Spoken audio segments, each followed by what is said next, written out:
Hey everybody, how's it going? This video is going to be on strength and weaknesses for Deathwing. Another Deathwing tactics video type of thing. It's important to know your strengths and your weaknesses. If you don't consider your basic information about your army and your strengths and weaknesses as tactics for your army, then you're probably doing it wrong. Those are just as important as actual legitimate tactics, quote unquote. So that's why I included them in the Deathwing tactics. So I did the basic information video first, and that's why I'm doing the strengths and weaknesses video now. And it's important to know the strengths you can play to, and it's important to know the weaknesses your opponents are going to try and exploit. So first up, strength. And right off the bat, fearless. Deathwing Terminators are fearless, and that's a huge strength. You're a 5-man Terminator squad. You don't want to potentially be pinned, or you don't want to potentially be run off the board because you're falling back due to shooting. And in close combat, you're going to get the job done or die trying because you're fearless, and that's important. Think about it. You got 2+ armor save. You're a 5-man squad. You got power fist, power weapons, or lightning claws, or thunderhammer storm shields. Or chain fist, but that doesn't really matter unless you're facing unless you're facing vehicles. In your 5-man squad, you can lose by 4. That means you dealt no wounds and you lost 4 of your Terminators. And that will be one of the worst case scenarios in terms of making fearless saves that you'll have. Your chances are, if you're going to lose combat that badly, you're probably going to get wiped out at that point. That's just the way it goes. So really, fearless really helps you there. The last thing you want is the potential to run away, and because fearless in close combat, it doesn't really matter for Deathwing. They're either going to do really well, break even, or they're going to get slaughtered. Really, that's how it goes against most assaulting targets that you're going to assault. So strength, fearless.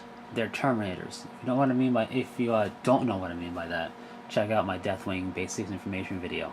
But they're called Terminators for a reason. And Terminators, also tactical dreadnought armor, is what they're also known as, is a big strength for all your infantry.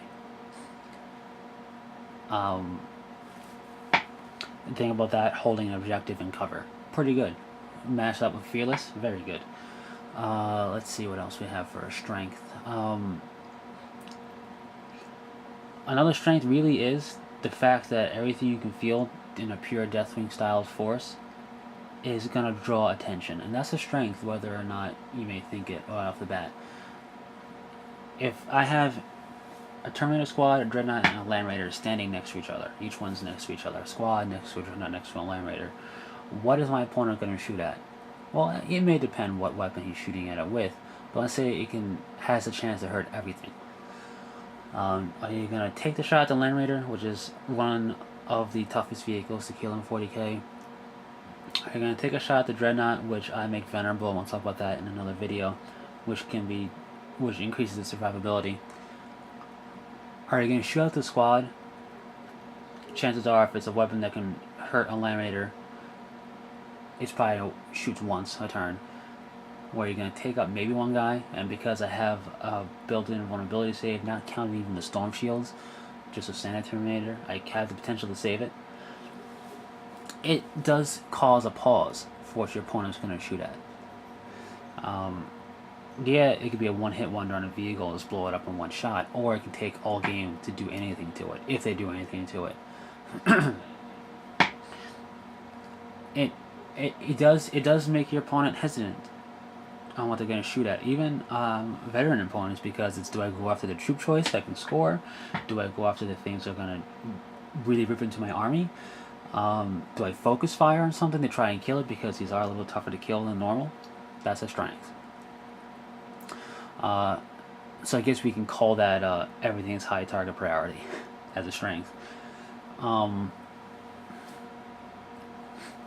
And that's really the basics of the strength. Fearless, being Terminators, and everything's a high target priority.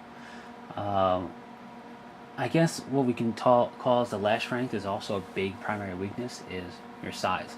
Being a small size, you can hit a target harder. You can pinpoint. Instead of hitting across the board, you can take and do the whole spear tip style thing and slam into a specific flank or a specific area of your opponent's army. Or you can just move everything in a specific way and hit where you want to hit with it. The bigger the army, the harder it is to do that, because the more overspill you're going to have. And by overspill, I mean if you have a wedge type of, not even like a literal wedge, but if you try and drive a wedge into your opponent's army, or try and hit just the left flank with a big army, you're going to have to spread things out eventually. The closer you get, the more you're going to be spread out at that left flank, which means the more likely you'll be hit by weapons you didn't want to be hit by, which is why you went to the left flank. You're not going to be able to spill out. If you go all the way to the left flank, you're not going to be able to spill out to the left, because, or you're not going to be able to spill out towards the table edge, because that's the table edge. You're going to have to spill out the other way to try and get the grip with the enemy and things of that nature. It's going to happen. I've seen it happen. I've seen an overspill happen like that, and that's how they were brought down quicker. Maybe they still won, but that's why they took more wounds and potentially lost or got a draw because of it, because they were brought into the range and line of sight of weapons they were trying to stay out of. So being smaller is a strength for that, because you can drive your spear tip at the left flank. I can take my entire 1850 points, hit that left flank with very minimal to no overspill, and really bring the weight of points to bear. 1850 points hitting, let's say 1,000 points. I got an advantage there in terms of points, attacking another group of points, basically. Now, weakness, size. I know I just said it's kind of a strength, but it's primarily a weakness as well. I wouldn't say primarily weakness, it's one of the primary weaknesses. They're very small, which means, yeah, target priority, everything's got high target priority, but they can bring lots of firepower to bear because you're a small army. And that's something to definitely keep in mind. You can easily, don't overextend yourself either. Due to your size, you have to be more careful about how far you send things away from the main force of your army. They can easily get overrun, and each loss is felt more keenly in a small army like this than it is even in a powered armored space marine force. So size is definitely a big disadvantage, being small like this. We'll talk more how you can utilize it as a semi-advantage in the future, but just keep in mind how it's a big disadvantage right now. Another disadvantage, due to size, is you really can't take that many objectives. I have 4 troop choices, but they have to do everything. Aside from that, I have 3 dreadnoughts and a land raider, which means my troop choices really got to go in and get the job done as well.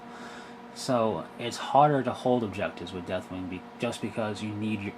If I leave a force sitting on an objective somewhere, yeah, I may have that objective, but I'm losing that force's potential to really get into the fight and really bloody up my opponent so I can hold more objectives. Another disadvantage is you have to take Belial. Now, I love Belial. He's very well point called, so he lets you do a lot of things. He even lets you take, a pseudo command squad with an apothecary and a standard bearer. And I'll talk more about those things in another video. But you have to take them to field Deathwing. You have to. There's no way around it. Which means if you want a chaplain in Terminator armor, or I should say an interrogator chaplain in Terminator armor, you have to spend 130 points to get the Deathwing army just to get the ability to field a second HQ in that army. It's just more points spent in your HQ. I don't really worry about taking a second HQ, but if you do, there's more points spent there. Speaking of secondary HQs, another big weakness is our Librarians. Our Librarians right now, quite frankly, are bad. Leadership 9, which isn't that bad, but considering every other Space Marine army has Leadership 10 Librarians, the only Leadership 10 Librarian we have is Ezekiel. You only have 2 psychic tests, or psychic abilities to make, really. You only can make 1 a turn, 1 psychic test a turn. And you have Force Dome, or Force Bubble, I should say, which pretty much, they pass the psychic test, they ignore 1 wound on them.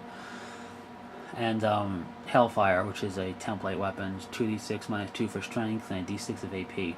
I mean, AP of d6, I should say, and it's a template weapon.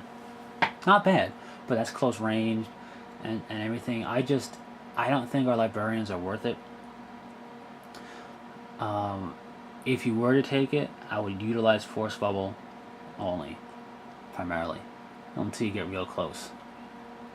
And then maybe go for the Hellfire. But the Force Bubble I would suggest only because now, if somebody takes that pot shot with that last cannon at your Deathwing Force and wounds you, if you don't have a Storm Shield there, you don't have to go, oh man, hopefully a 5-up, now you can do, if I pass my Psychic test, I ignore that last cannon, put on a Librarian. It's a bigger risk if he fails it, he dies. But that's the only thing I can really think, you have to be a little aggressive that way. And that's pretty much it for weaknesses, because size really encompasses all the big weaknesses of Deathwing. Each loss is going to be felt more keenly. You can't hold as many objectives easily right off the bat because you need everything to be in the fight. And you must take Belial. And again, Belial's great. I love Belial, but you have to take him. And sometimes I wish I could just have an Interrogator Chaplain instead. But what you gonna do, right? Anyway, that's pretty much it for the basics in terms of strength and weaknesses. Now, it was pretty overarching. I didn't get too in-depth because we'll be talking more and more about stuff like this in other Deathwing tactics videos. But remember, no matter what army you're playing, you may not even play Deathwing, know your strengths and know your weaknesses, and that'll help you in terms of building more tactics later on. So that's pretty much it. I don't know what's going to come next in the Deathwing tactics video. Maybe Belial, just because you need to take him. So yeah, that's that. So until next time, take it easy.